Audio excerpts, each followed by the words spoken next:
Monsieur le député, la parole est à Madame Frédérique Dumas.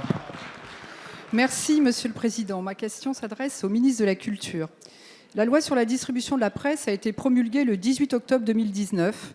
Elle devait permettre à l'entreprise Presstalis, une des plus grosses messageries en charge de la distribution de la presse, d'assurer sa pérennité tout en ouvrant le champ de la concurrence à d'autres acteurs.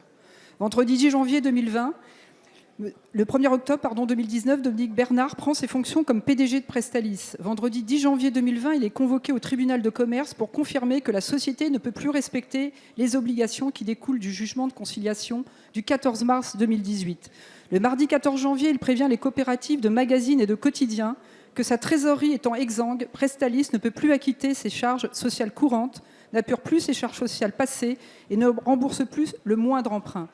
Lors de la discussion sur le projet de loi que nous avions soutenu, Groupe Liberté et Territoires, nous vous avions pourtant alerté sur le fait que si l'État avait accepté de remettre 99 millions d'euros sur la table en 2018, cet investissement se fondait sur un modèle d'affaires que le calendrier du projet de loi venait malheureusement heurter de plein fouet, qu'il manquait déjà 100 millions d'euros de chiffre d'affaires lors de l'adoption de la loi, que les éditeurs qui prévoyaient de revenir au sein de la société s'en étaient dispensés, tandis que d'autres l'avaient quitté ou envisageaient de le faire.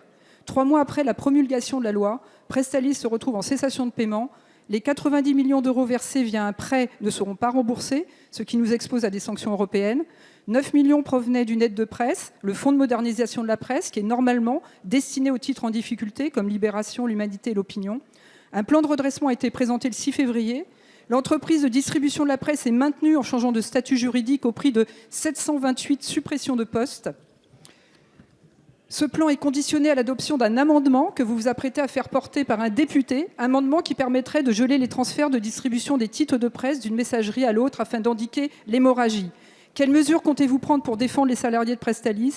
Comptez-vous prendre pour défendre le pluralisme ? Combien l'État s'apprête-t-il à remettre sur la